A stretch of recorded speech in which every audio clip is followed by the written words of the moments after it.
You've just slighted years and years of English and Scottish football in one sentence. But listen to that furore around here's my point. That the furore around one player is something we've never seen in our certainly because the England, other teams had lots of superstars at one point. Norway at one point were 5th in the world as a team. Second. When we played them at the World Cup, have I mentioned that? Yes, and yeah. he scored. But 94, Craig, second. Right, but what I'm saying is they haven't got that now. And so he is this big superstar. I'll give you that, he is a superstar, but you can't be saying England and Scotland, I've never had... You just can't be... There's no parallels. But the trouble is the supporting cast. Now, it may get better for them. But I'm not talking about Norway as a whole. I'm just talking about having a superstar at that level. A superstar now who's playing at Manchester City. Yeah, but even for a superstar, I don't know what your point is, because, you know, Argentina had a superstar way above and beyond what Haaland is at the moment. Might not be what he becomes. What's your point? They had this guy. It's just an exciting point. That's all my point I'm making. That's it. I understand. That's where we are. Craig, I understand. When's the World Cup of excitement coming then? Let's talk about that. Or shall we talk about results and performances? Go on, Jan. Craig, spare me this guy. The World Cup of excitement, Craig. I'm not sure you will get into the squad. But listen. Don't you? You're judging people. No, you're very judgmental from afar. Yeah, that's all I'm saying. Sorry, Craig. Jan, how much did you talk to him about Manchester City and about how? Are we still talking about Haaland? Of course we blooming are. Yes, he's just joined Manchester City.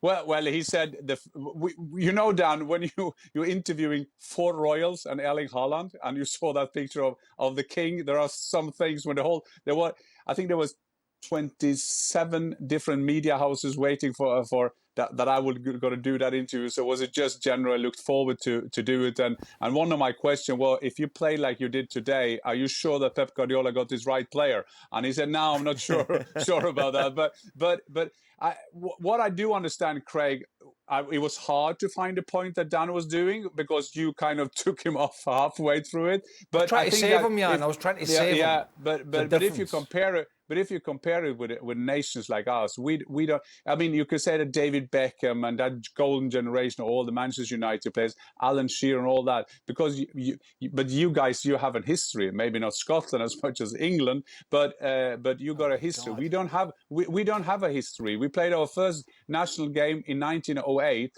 and this is that's historic. Yeah, that is historic, but still, we never had this kind of player in Norway. And that is, it puts a lot of challenges to everything about the media, by the fans, how close you're going to be to him, and so on and so on. So I would say that, we said that many times before, Craig, both Erling Haaland and Mbappé, it's like superheroes. It's like cartoons somehow, how they're doing it. And you should have seen Sweden. They couldn't handle him. They had no chance to handle him. Jan, is there any fear that he's going to struggle to fit in at City? Well, that's for me, it's another discussion because he's coming into a new way of playing, to a new league, to a different media situation, pressure and so on. That is another thing. This is not a machine. This is just a football player, young football players going to Manchester City. But when you had the possible Manchester City team there, I'm not using the best metaphor in the world, but if you go into a restaurant and you see all the waiters going around there in that team, they will serve him so many balls that I'm 100% sure that he will get a lot of goals in the English Premiership. Any concern this won't work? Oh, no. No. I mean, he can take him in and out of the team. He can play without a striker. Can give him a rest. It's like, no. He's got everything. Everything. Powerful, balls in the box, knocking defenders around. He's going to get as many chances. There's only 2 teams that get as many chances at as Man City and Liverpool in England. Chelsea at one point, before they started going backwards, they're more a possession team. But no, I don't.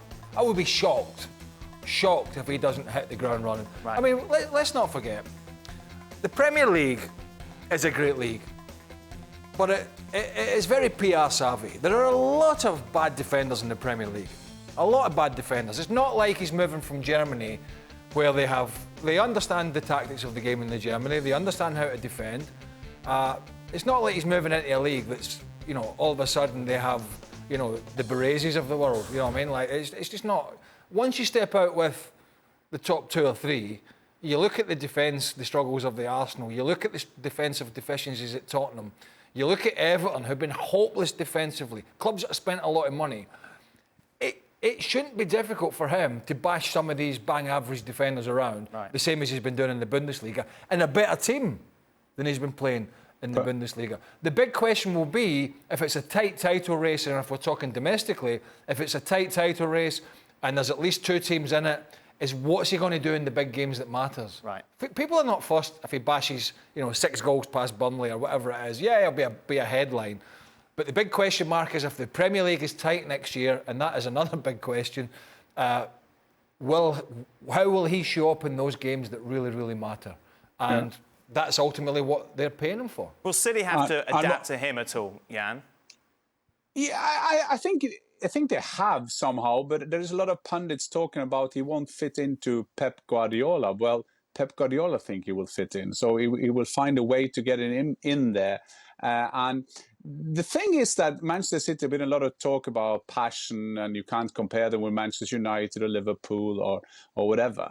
But what is quite interesting, when I talked to him yesterday in the official interview we did, is his love for Manchester City. And now he could say that. I mean, the team Haaland, they were doing all these kind of things. And maybe with Benzema didn't have that season, maybe Real Madrid will further ahead and they will get Haaland. But he's now so open about Manchester City being his favourite team all his life, since he was a kid, talking about the memory he had when he come back there with his dad, his old place. And so Manchester City, and that is quite unlikely in these lot of course there's a lot of money and all that kind of thing, but Manchester City will get a player who loves Manchester City, and that is quite rare in these mad times of football. There's too many negative people out there. Stop laughing. Because you always look at me when I say that. Well, yes, but there's people. I think with this transfer in particular, because of the success of City, because of the ownership, because of the manager and the money, I think there are people, like pundits out there, people, supporters, whatever you want to call them, look at them. They're almost looking at reasons for this to fail, rather than understanding how it will work. Look. There was success at Man City with a striker in Sergio Aguero. Now, was he the apple of Guardiola's eye? No, he wasn't. When Guardiola first arrived, the talk was he was going to out Aguero because of his off-the-pitch antics, his lifestyle, his professionalism. But he stayed. Didn't always play, but played a huge part up until the final year or so. Haaland's got more. He's got more pace. I mean, Aguero was a brilliant goal scorer, don't get me wrong. But Haaland's got more physical prowess. He holds the ball up better because of his frame. He's just as quicker, if not quicker, and he offers a threat in the box.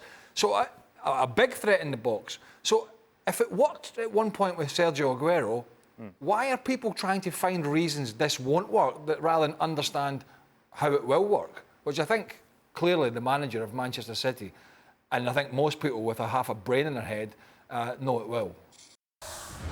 Thanks so much for watching ESPN on YouTube. And for more sports highlights and analysis, be sure to download the ESPN app. And for premium content and live streaming, subscribe to ESPN Plus.